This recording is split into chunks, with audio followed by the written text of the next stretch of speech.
La revue de presse du jour. Bonjour, bienvenue. Assemblée nationale, clôture de session de l'année 2024. Vitaly Bouton dresse un bilan reluisant des travaux de la deuxième session ordinaire. Titre Le Matin. Le patron de la cellule de communication du président du Parlement a fait aux hommes des médias le bilan de la deuxième session. Martèle le journal Le Matin. La primeur de nous repréciser que cette activité est un rendez-vous de transparence devenu une tradition à l'Assemblée nationale.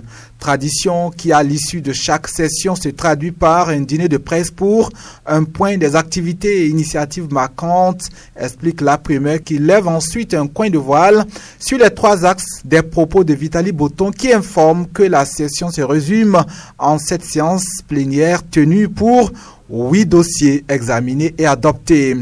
De l'hémicycle au terrain, un nouveau cap plaque à la une le journal Bénin Intelligent.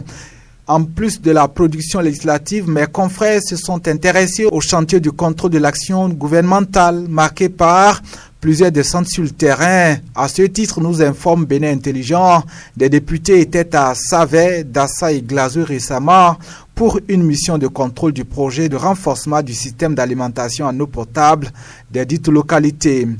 En Europe, l'actualité parlementaire est dominée par ce que le journal français L'Express qualifie de vote explosif sur l'immigration en Allemagne. Berlin se prépare aujourd'hui même à un vote prévu au Parlement sur l'immigration qui pourrait voir les conservateurs encore s'allier avec l'extrême droite.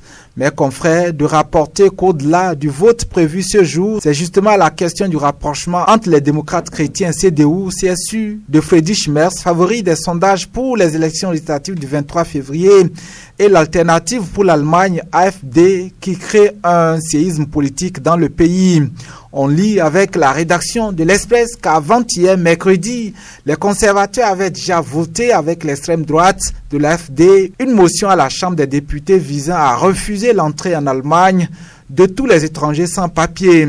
Ce qui fait dire au journal français L'Humanité qu'en Allemagne, la CDU a brisé le cordon sanitaire avec l'AfD en faisant voter des textes anti-migrants juste avant les élections de février 2025. La revue de presse, très bon week-end à chacun.